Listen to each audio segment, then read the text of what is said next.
This week, Trion Worlds released Defiance, the new MMORPG on the market. This game hasn't seen much light, but I feel like it should. This game for an MMORPG is extremely accessible.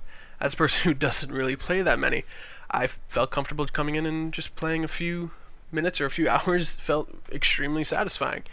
I think this is in part to how they address the ability system. When you play games like WoW or the Old Republic, and you have many abilities and you feel like half of your life is just spamming 1 2 3 1 2 3 1 2 3 or whatever like that, the game does a cool thing where you only have 4 abilities and you only get to choose from one of those.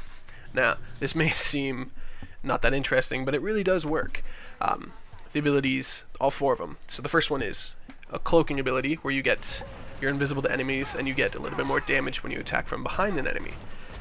The next one is sort of a hologram or decoy, better word for it, and that sort of works where the enemies will shoot at the decoy instead of you, and when you hit the action button again, you swap places with that decoy, and that can be used however tactically you want to use it. Third ability is your basic damage boost. This is perfectly paired with people who like to use assault rifles or LMGs inside the game. It just sort of adds on to that effectiveness of that sustained fire. And the ability that I like, and I use, and have used for quite a few hours now, is Blur. And Blur, what it does is it gives you a speed boost and a melee boost. And the fact that the game has shotguns, do the math, it's awesome. And this game really is. Choose your kind of own game. If you like to snipe, it's almost perfect. You throw on a sniper rifle, maybe you want to use the decoy or the damage boost, and you can just sort of sit back and ping off enemies from anywhere else, and then have the secondary weapon be a shotgun or an SMG or something like that, and you can just run and gun. So this game really is sort of pick your play style. That's what it is. It's not, I picked the healer and now I'm stuck healing. It's more, I picked the ability Blur and I've got so many options. I can run with a shotgun, or maybe I want to run around with a pistol and then have a sniper rifle as my secondary. And that really works. And how they sort of counterbalance that single action ability is with passives. So you pick your action ability at the tutorial levels of the game, and then from now on, when you level up, you pick passives and add to sort of the passives that your character gets. And these can range from increased health, increased shields, more melee damage, maybe faster teammate reviving or something like that. The list goes on. And this does sort of help to does give that RPG element while not being a little bit too overbearing, which is fantastic. And that works really well. So the game flows really nice. It feels really good.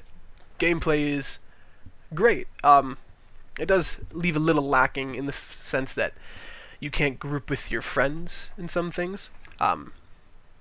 So it's not really a social RPG. There are other modes like the arena mode or the time trials where you can sort of play not against your friends, at least in the time trials, but in the arena ones you can team up with your friends and then take on other humans, like your regular PvP sort of arena styles in MMOs and all that. But inside this main storyline, there really isn't that sort of grouping that you see in normal RPGs and MMOs. But what they do is these things called arc falls. And these are these giant raids with 40 people or so, and these are in randomly spawned locations where it's normally you get a timed event where you get 20 or so minutes to do the big boss battles or whatever, and anyone on the map can go to these, and it's incredibly satisfying to see 60 people all firing at this giant boss. And then when you finally win, and it's like, yes. And they do a really good system where they show sort of a leaderboard for that specific arc fall. So if you get there early enough and do lots of damage, you can be sort of player number 1 for that arc fall, and you can be like, bragging rights, I did that. Then you can sort of see your damage output and everything else, and it's sort of fun to see how much damage you do against other players and all that stuff. Now I should probably talk about what the game does not so well. I've talked about sort of the grouping, which is probably the biggest ticket item on the cons list, I would say. for the game. It does feel a little, I wouldn't say lonely, but not as social as the other ones, where it's like, oh, this guy's a good healer and I'm a tank. We'll pair up for a few hours and we'll move forward. You can sort of do that, and you can do on the chat and be like, I'm going to follow you around, I'll do the quest with you, or anything, but you can't tag them and do the quests together. But the quests do sort of scale and teamwork dynamically, if that sentence made any sense, in the sense that if you got multiple people doing the same area against the same enemies, the enemies will scale in difficulty ever so slightly. And sometimes if you get too many, like 10 or 15, the enemies scale way too much. Whereas if you're fighting something alone, that thing might accidentally kill you, which I don't think I like. I think the scaling should be a little drawn back. But other than that, the game does things pretty well. There's no real lag where you see like you hit an ability and it doesn't activate for a few seconds, or you shoot at something and the bullet doesn't connect. The game feels really solid in that aspect. Whereas if you shoot something, it's going to get hit. Or if you melee something, it's going to get hit. Which is a good part of a shooter. A shooter with really bad hit detection isn't really that good, is it? Black Ops 2. Modern Warfare 3. We're talking to you. And it works well. For a shooter MMORPG, I think it did a very good job. And some of the reviews have been a little negative. But my honest review, I'm going to have to give it, this is coming from a gamer, an 8 out of 10. It's not fantastic. It's not a 10 out of 10 caliber. And I judge, I'd say fairly. Whereas I'd say something like Black Ops 2 is probably an 8.5 out of 10. Fantastic games like Half-Life, or Half-Life 2, those are the good ones. That's probably a 9 out of 10, 9.5 out of 10. I wouldn't give a game a 10 out of 10. Nothing's perfect. Although some things have tried. I like my Half-Life 2.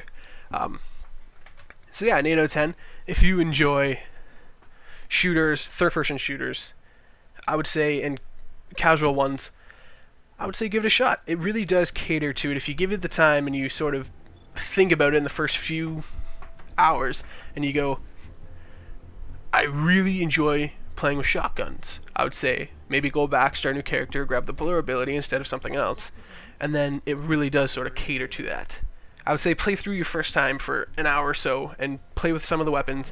Use the assault rifle, use the light machine guns, use the everything else, and see sort of what feels good, what you sort of like, and how that sort of works out. And then I would say restart the game with a new character, grab an ability that sort of works with that character, and then you'll enjoy it so much more.